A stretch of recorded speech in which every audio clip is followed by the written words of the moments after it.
Otra mirada a la actualidad.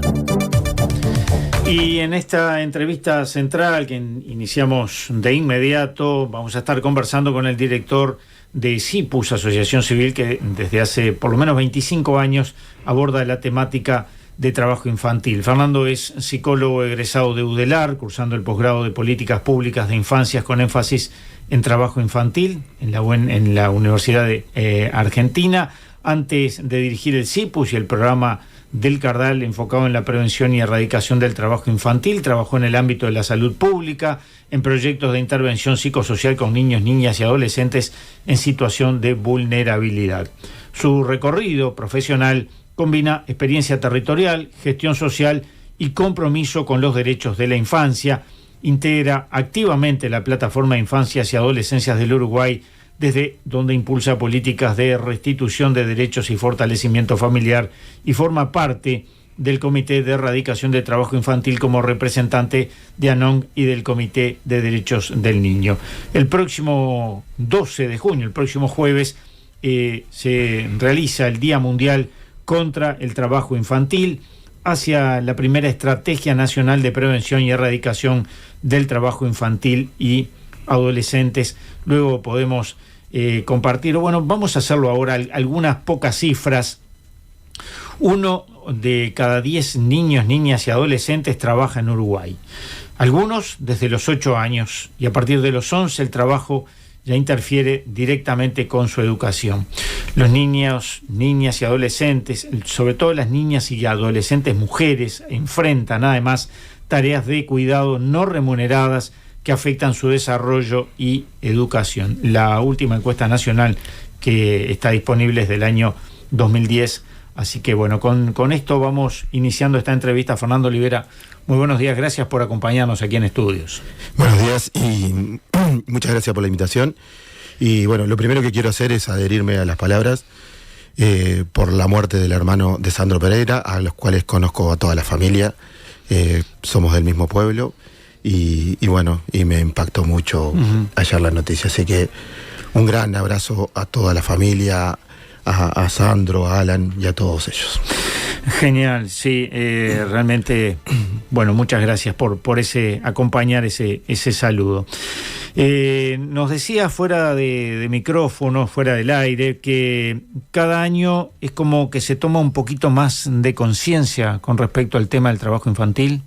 Sí, venimos evolutivamente acumulando actores relevantes que empiezan a tomar un poco más de conciencia sobre el tema.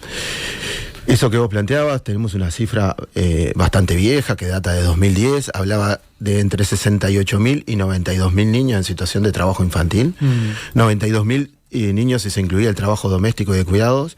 Se acaba de hacer una nueva encuesta que se está procesando los datos, se realizó desde septiembre del 2024 y terminó fines de abril, principios de mayo de 2025, y bueno, y estamos a la espera del procesamiento de esos datos. Algunas cuestiones que complejizan el trabajo infantil y que nosotros estamos poniendo como en alerta hace mucho tiempo, desde muchas organizaciones de sociedad civil, es mayor desigualdad, mayor pobreza, mayor informalidad. Son elementos que son caldo de cultivo para el crecimiento del trabajo infantil. Y en esto queremos ser muy claros en el aspecto de no responsabilizar a las familias que tienen niños en situación de trabajo infantil. Es parte de la supervivencia económica cotidiana a la que atraviesan las familias. Siempre se dijo que las familias más vulnerables son las que suelen tener más hijos, porque son más manos para trabajar, ¿no? Obviamente. Ahí tenemos varios elementos que están en juego. La salida al mercado laboral de la mujer sin la adecuación de políticas de cuidado, o sea que el Estado no invirtió en políticas de cuidado, esas horas de cuidado en las familias más pobres las ejercen las niñas, básicamente. Claro. Entonces ahí tenés un elemento clave. Pero a su vez tenés otras cuestiones. Ha crecido notoriamente las economías ilegales. donde en algunos territorios, obviamente, sobre todo ahí aparecen más los varones vinculados, hay una división se vuelve una división sexual del trabajo bastante más arcaica, donde las niñas quedan involucradas en las tareas más vinculadas a la interna del hogar y los varones hacia afuera. Y bueno, y tenemos una captación de nuestros adolescentes en el tema de las economías ilegales, sobre todo microtráfico, bastante, que ha crecido mucho. Pero después ¿La problemática difiere mucho en el área metropolitana, por ejemplo, o en el área rural? Bueno, ahí escuchaba recién al columnista y tomo tal cual. Hablamos de un como si fuera un único campo, como si fuera una única ruralidad. Claro. Difiere mucho por los territorios, difiere mucho por la realidad territorial. Pero mucho difiere. Nosotros tenemos una realidad metropolitana que tiene determinadas características, que se puede ser comparativamente con algún otro lugar, puede ser Maldonado, pero después tenemos lugares como por ejemplo Rivera, con una frontera territorial seca con Brasil, donde tenés más de 200.000 personas viviendo entre ambos márgenes del país. Donde ahí deberíamos, por ejemplo, encarar una solución que sea binacional, porque la realidad impacta en los dos lados. Claro. Digo, después tenés, sí... La frontera es política, pero no social. Claro. Y después la gente se adecúa a cualquiera de las dos realidades, dependiendo de dónde estén las condiciones, mejores o peores condiciones para vivir. Y después tenés realidades que son vinculadas a todo lo que son los sistemas de recolección o de cosecha de diferentes agrícolas, que eso depende de la realidad territorial, depende del momento de la cosecha, depende de una cantidad de factores. Tenemos muchas realidades. El tema es que al tener una encuesta tan vieja, al no tener Uruguay tuvo cifras alarmantes y nunca construyó un plan nacional para la erradicación y prevención del trabajo infantil. Entonces todos estos semáforos en rojo que nosotros venimos advirtiendo, el crecimiento de la informalidad, tenemos departamentos con más del 50% de trabajo informal. El trabajo informal obviamente genera peores condiciones para el que lo desarrolla en el presente, peores condiciones para sus hijos, porque no tienen ningún sistema de protección, y a su vez son círculos de reproducción de pobreza, porque a su vez esas personas tampoco van a acceder a un sistema de seguridad social en su vejez. Entonces el Estado en algún momento va a tener que invertir en estas cuestiones. Entonces esto se vuelve en un círculo vicioso, de un círculo de reproducción de pobreza, donde sus hijos van a seguir en la misma cadena. Entonces necesitamos revertir esos círculos viciosos. Cuando hablamos de trabajo infantil y adolescente, ¿también la prostitución ingresa en este tema? Bien, ahí tenemos un punto complejo, la explotación sexual. No hablamos de prostitución cuando son niños, hablamos de explotación sexual. Es un punto complejo porque, nosotros desde CIPUS y de varias organizaciones lo tomamos como explotación, como parte de la explotación. Claro. Como hay explotación económica, hay explotación laboral, hay explotación sexual. Pero en los hechos es una discusión que como organización, como sociedad nos debemos, porque como no se considera trabajo, quedó por fuera de lo que sería trabajo infantil. Pero integra sí las cadenas de explotación y trata. Claro. Que ahí también volvemos a divisiones de género, donde los varones quedan vinculados a determinado tipo de explotación y las niñas y las adolescentes a otro tipo. Y ahí tenemos otro punto sumamente complejo, que es la construcción de masculinidades. ¿Qué tipo de varones estamos construyendo a partir de entornos cada vez más violentos, a partir de el uso de armas y municiones letales cada vez más temprano? Bueno, se desconfigura una cantidad de roles adulto, niño, y bueno, y todo eso tiene impactos a nivel físico, a nivel emocional, y bueno, tiene consecuencias graves para el desarrollo de estos niños y niñas que quedan involucradas. Cuando te presentábamos hablábamos de CIPUS. ¿Qué es CIPUS? CIPUS es una asociación civil que surgió en el año 98 con el proyecto Colibrí, y en el año 2000, dentro de la estrategia que empezó Uruguay en ese momento, creó el programa de Cardal, que se dedica a la erradicación y prevención de trabajo infantil.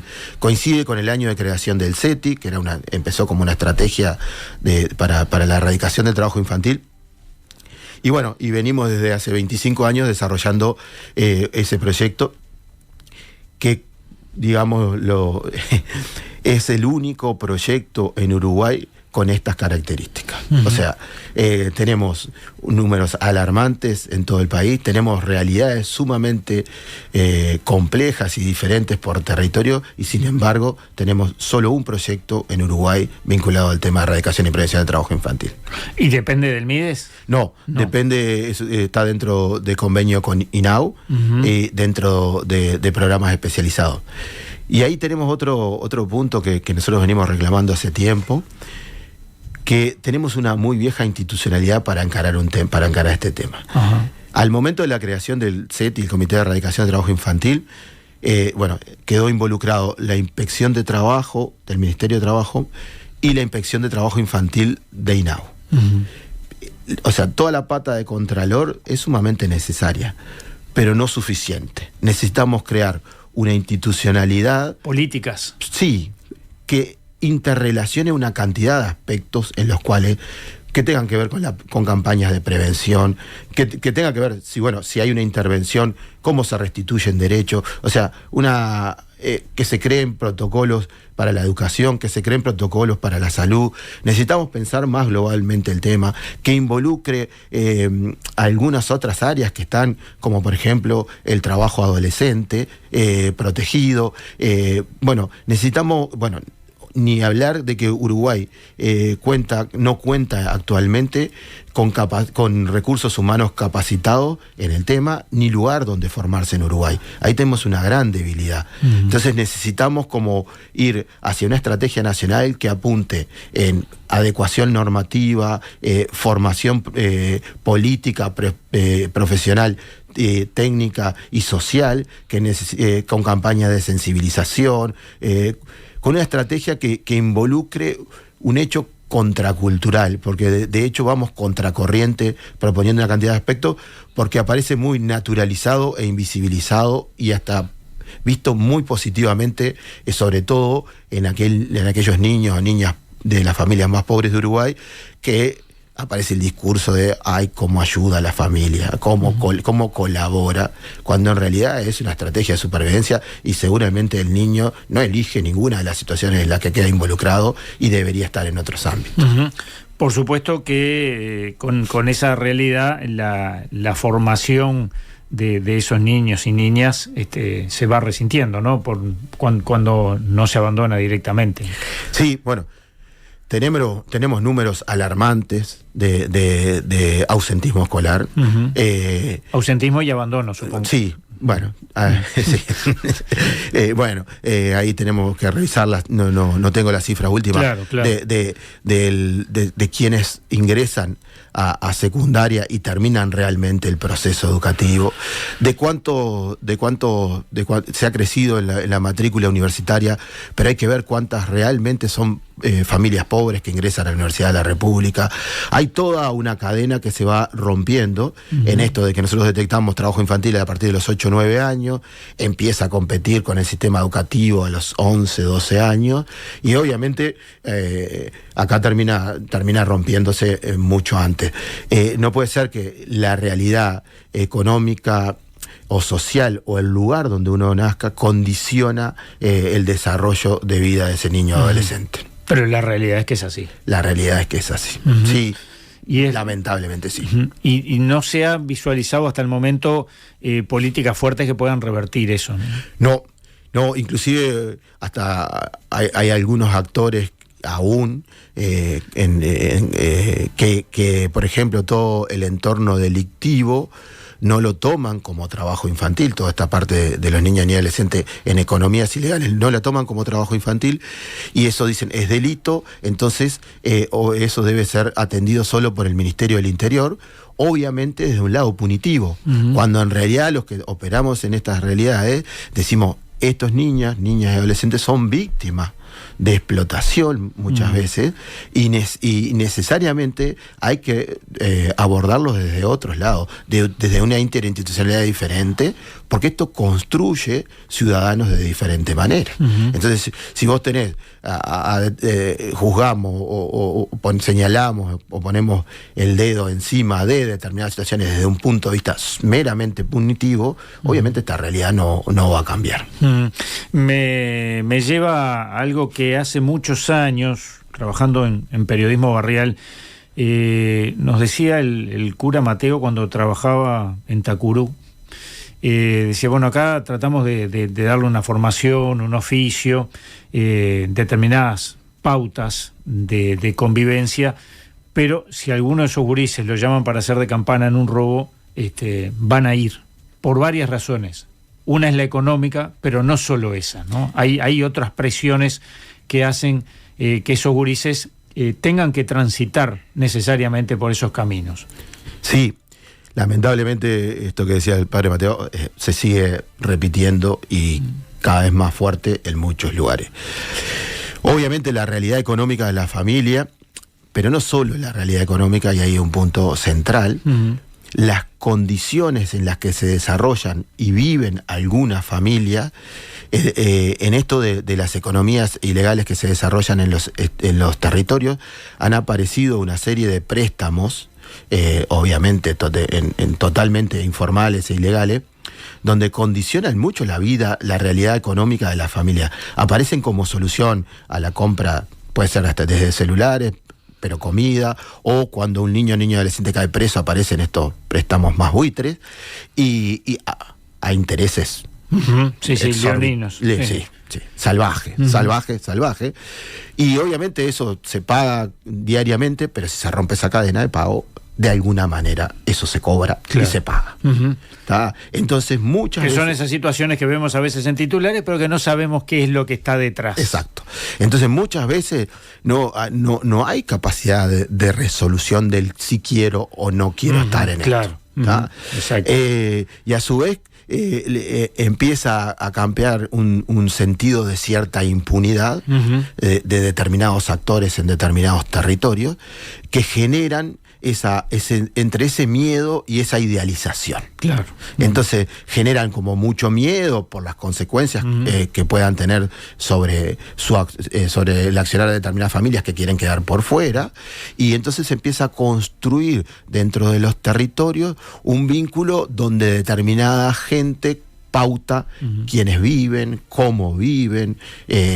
Bueno, tenemos familias enteras que a las 6 de la tarde se encierran por su realidad en el territorio. Claro. El derecho a la vida en determinados territorios está mucho menos garantizado que en otros.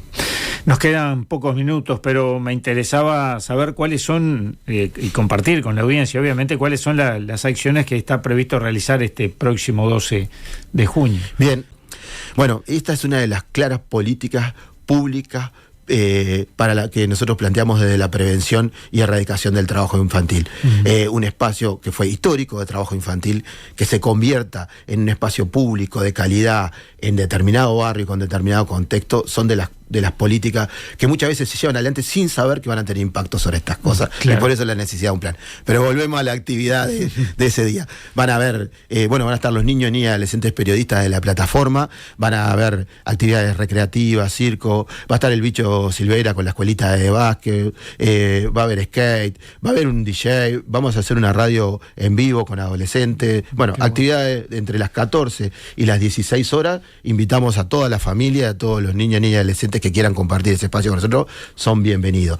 Está apoyado por la plataforma de infancia, está organizado por la red de Villa Española y el mercado, y está apoyado por el UNICEF, OIT, la plataforma, INAU, el CETI, y a su vez vamos a tener 2 conversatorios. Argentina ha desarrollado mucho sobre todo la provincia de Buenos Aires, sobre el tema trabajo infantil, y vamos a tener 2 personas que han estado involucradas en los últimos 20 años en esas políticas públicas. Uno es Gustavo Ponce y Natalia Benítez. Gustavo Ponce es un ex asesor de OIT, encargado del área de trabajo infantil de OIT durante más de 15 años, y Natalia Benítez es docente. Y bueno, y vamos a trabajar desde la perspectiva argentina, cómo se construyó la agenda pública, cómo se instaló el tema trabajo infantil en la agenda pública, bueno, y poder discutir estos aspectos: qué es trabajo infantil, qué no es trabajo infantil, esto trabajado desde la ayuda, desde la colaboración, cómo aparecen estas cuestiones. Ese seminario es virtual, vamos a circular por todas las redes, las inscripciones, y es abierto a todo. Y después el 26 de junio, estamos terminando de afinar dónde va a ser, vamos a hacer un seminario presencial con las centrales sindicales argentinas, que también tienen mucho desarrollo. Va a venir una de las referentes latinoamericanas, Susana Santomingo, y Rosario Esperú, otra referente en el tema, y para trabajar el papel de las centrales sindicales en este tema. Bueno, la instalación de la agenda de infancia en las centrales sindicales y la instalación del tema trabajo infantil y por qué lo abordan las centrales sindicales. Psicólogo Fernando Olivera, muchas gracias por estos minutos. Sabemos que siempre es escaso, pero creo que quedó planteado el tema claramente. Muchísimas gracias por el espacio. Realmente es un tema sumamente complejo, está muy entrelazado en nuestra cotidianeidad. Debemos cambiar la óptica desde donde miramos estos temas y debemos generar una institucionalidad que responda a estas realidades más complejas, porque a su vez se empiezan a aparecer nuevas formas de trabajo infantil vinculadas a la web y una cantidad de aspectos donde todavía es sumamente más complejo abordarlo. Necesitamos nuevas respuestas a nuevos problemas. Muchas gracias.